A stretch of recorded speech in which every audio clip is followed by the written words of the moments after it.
Sir John Richardson was a Scottish naval surgeon, naturalist and Arctic explorer. Life. Richardson was born at Dumfries. He studied medicine at Edinburgh University, and became a surgeon in the Navy in 1807. He travelled with John Franklin in search of the Northwest Passage on the Coppermine expedition of 1819 to 1822.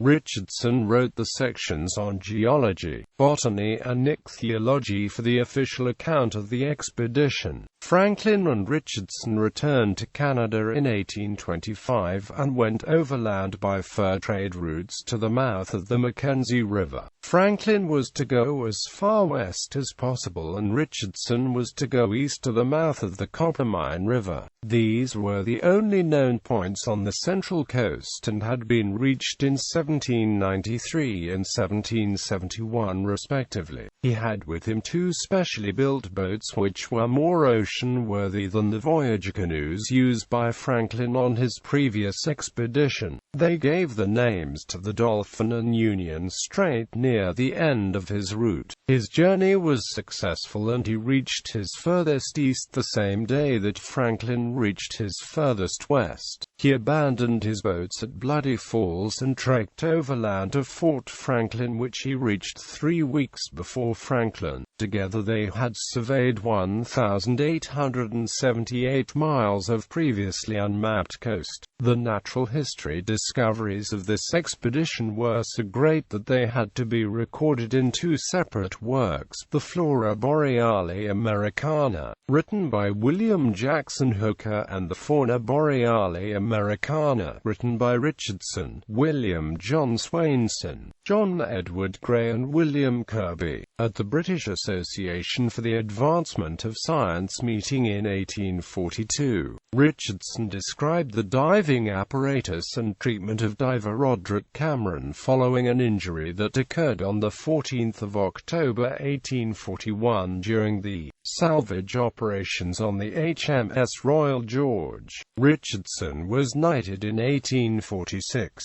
He travelled with John Rae on an unsuccessful search for Franklin in 1848–49, describing it in an Arctic searching expedition. He retired to the Lake District in 1855, and is buried at St. Oswald's Church, Grasmere. He also wrote accounts dealing with the natural history, and especially the ichthyology, of several other Arctic voyages, and was the author of Icons Piscium, catalogue of apodal fish in the British Museum, the second edition of Yarrell's History of British Fishes, the Polar Regions, and Arctic Ordeal, the Journal of John Richardson, edited by C. Stuart Houston. The National Marine Biological Library at the Marine Biological Association retains some original illustrations used by Richardson in preparation for the second edition of Yarrell's book.